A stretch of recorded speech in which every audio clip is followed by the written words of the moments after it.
La productrice de mon prochain film, Lise Lafontaine, a eu l'idée de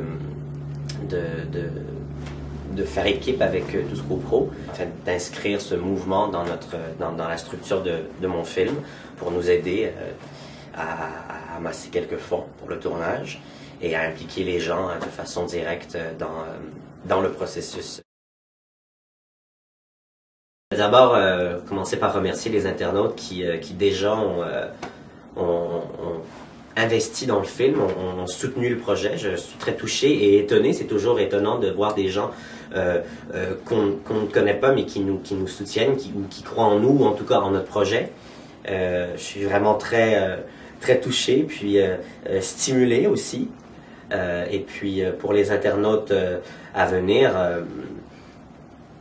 je trouve ça intéressant parce qu'habituellement, ce processus-là est créatif et financier, se fait de façon assez solitaire. Et puis après, on partage le film avec les gens.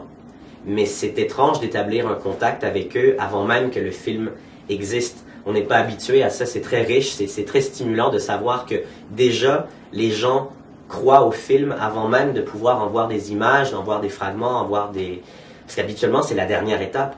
Avant même que les gens aient vu le film, nous, on l'a vu 60 fois, on en a marre du film, on a envie de l'envoyer comme ça dans la vie, puis dans l'univers, puis dans les salles, puis dans les cinémas, puis de laisser les gens l'apprécier, de vouloir le partager, de vouloir contacter des individus. C'est ça le but d'un film, c'est de contacter des gens, de vouloir les émouvoir. Sauf que là, c'est les gens qui nous contactent avant même que nous, on ait livré quelque chose. On revenait des premiers jours de tournage de J'ai tué ma mère, mon premier long métrage. Et dans la voiture, une femme qui voyageait avec nous, qui travaillait sur le tournage pour les 3 premiers jours,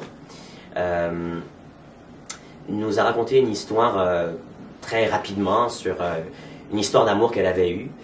Et elle nous a dit, voilà, moi, un jour, j'étais au restaurant avec mon copain, puis il m'a dit qu'il allait devenir une femme. Elle n'a pas énormément élaboré sur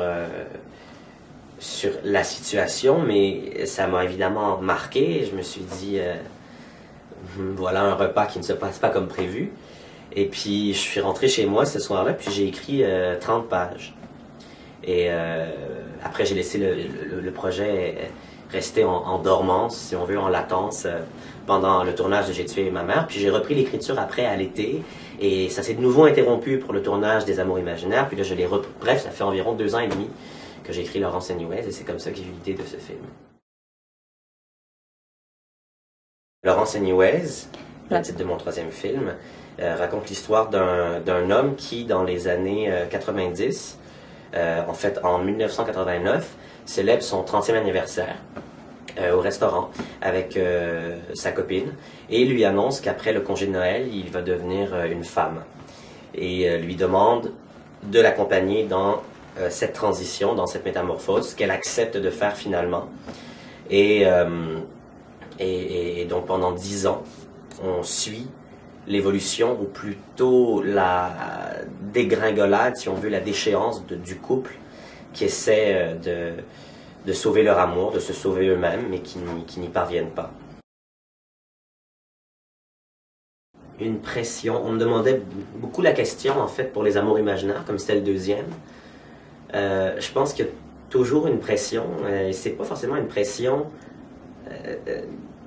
qui est attribuable au fait que J'ai tué ma mère ou les Amours imaginaires aient eu du succès.